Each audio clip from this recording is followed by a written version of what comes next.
Alright, I'm taking this hat off. It's bad luck. This is like the fifth or sixth take for this video, so yeah, welcome back to another one.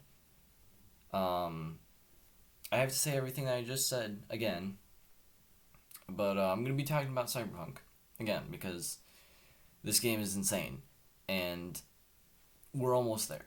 6 days left of recording this video.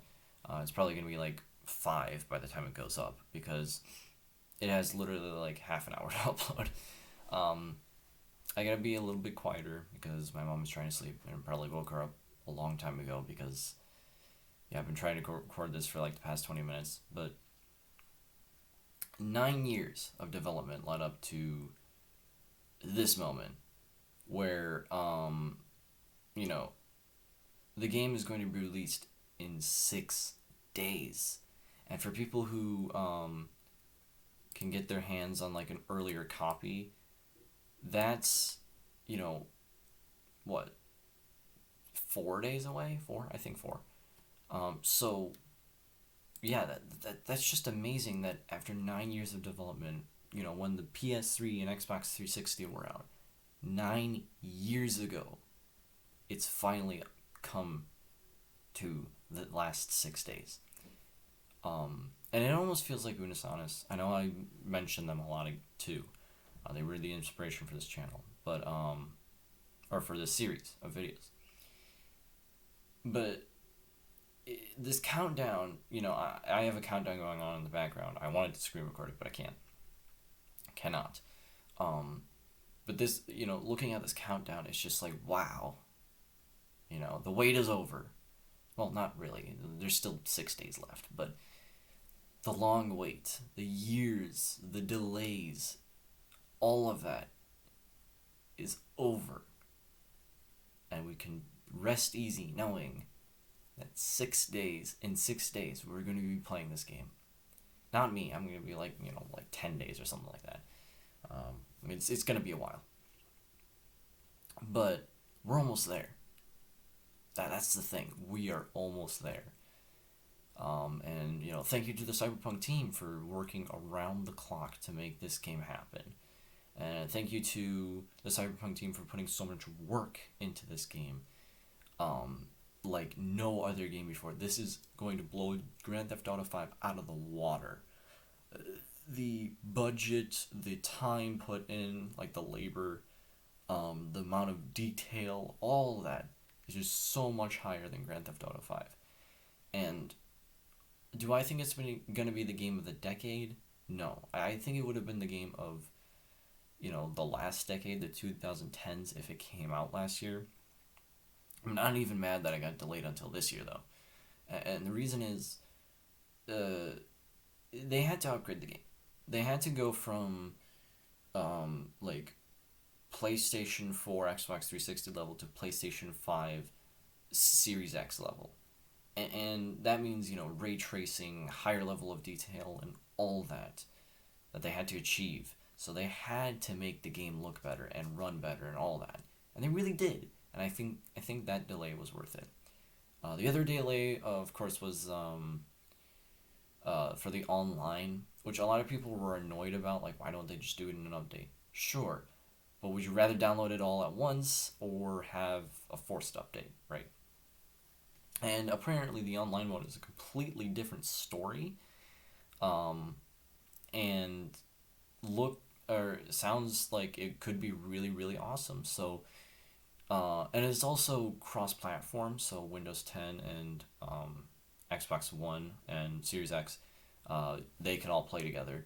And then PS4 and PS5, I think, can play together. So that's really cool. I'm going to be able to play with my friend Michael, who you guys haven't seen yet, I don't think, except for that one video I might have privated. Besides the point. So, yeah, I'm super pumped for this game. I never thought I would get it, but here we are, 6 days. So, I wanted to talk about a little bit about the specifications for this game. So, I've been watching a lot of videos, and actually just one video, I think, maybe two. But I also looked at the Steam recommended settings and the actual CD Projekt Red recommended settings, which I'm pretty sure are the same.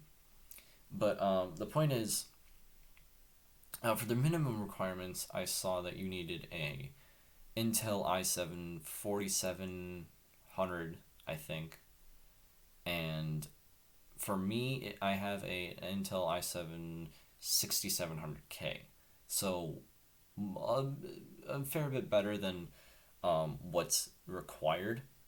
But apparently, the best CPU that you could get is an Intel i5, which I didn't know, but it's whatever. The i7's fine. As for RAM, they say that you need about you need at least 8 GB to be able to run the game. I have 32, so that's completely fine. But I do have DDR3, not DDR4, so there is a little bit of a downgrade there. For graphics, I think it was a GTX 760 or 790, something like that. I don't know what it is for AMD or all that kind of stuff, but when it comes to NVIDIA, I'm totally fine. And I'll get to the recommended settings in just a second. So, I think the minimum amount of space you need is like 80 GB because the game is like 72-ish. So there's that. CPU, GPU, RAM. What else have I not mentioned? I think that's it. So recommended settings were, I think, 12 GB of RAM, and like I said, I have 32, so that's totally fine. And DDR3 might be a little slow, but I think it will generally run just fine. And then also for recommended was recommended for like the high settings was a GTX 1060 6 GB, which is exactly the card that I have in my PC. Now, I do have the MSI Twin Frozer version, which means 2 giant fans on it, and basically, I have the box over there. I'm not gonna go get it. No, I'm gonna go get it. I got it. So they recommended this thing. This is the Twin Frozer version. Like I said, 2 giant fans. I'm not gonna bring my PC over here. I'm gonna bring my no. I'm kidding. You know. So this is basically what they recommended. This is the VR ready version apparently, and it works wonders for VR. But that's what they're saying you need in order to run it at high settings. Now, the question is, and the question I was seeing a lot was, will it actually run 60 frames per second at high settings with this graphics card? In my opinion, I would say no, probably not. And the reason is, you look at the game, imagine that game on high settings, not ultra, because ultra is like ray tracing, right? Or maybe you can turn ray tracing off with ultra, I don't know. But ultra settings, or no, high settings, with going off of that thing, I don't think that's gonna be 60 FPS. Now, low to medium settings, or just maybe even just medium all around, it'll probably get 60 FPS. So if you're around my spec, the GTX 1060, maybe even GTX 1080, something around there. If you have around that, I would recommend medium settings. So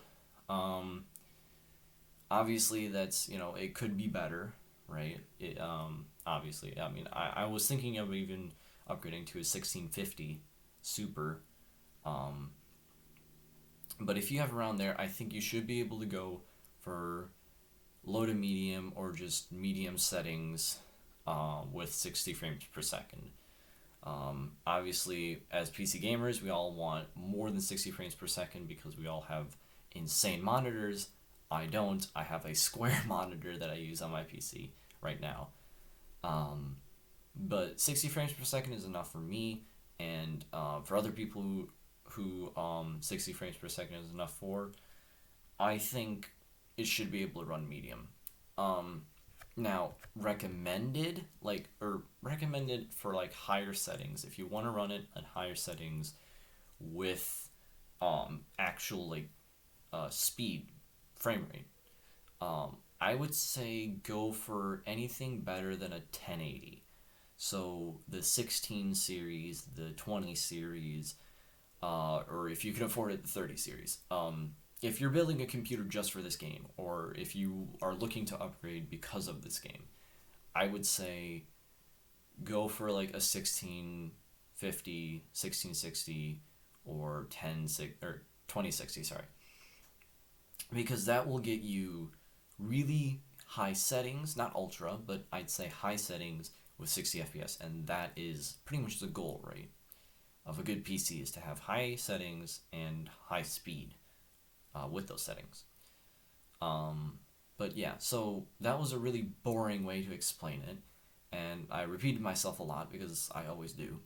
But that's all I wanted to talk about, and hopefully I will make better videos where I realize that my screen recorder can record more than 5 minutes of footage. But anyway, thank you for watching this video. If you did, make sure to like, subscribe, do all that crap, and comment below how excited you are for this game.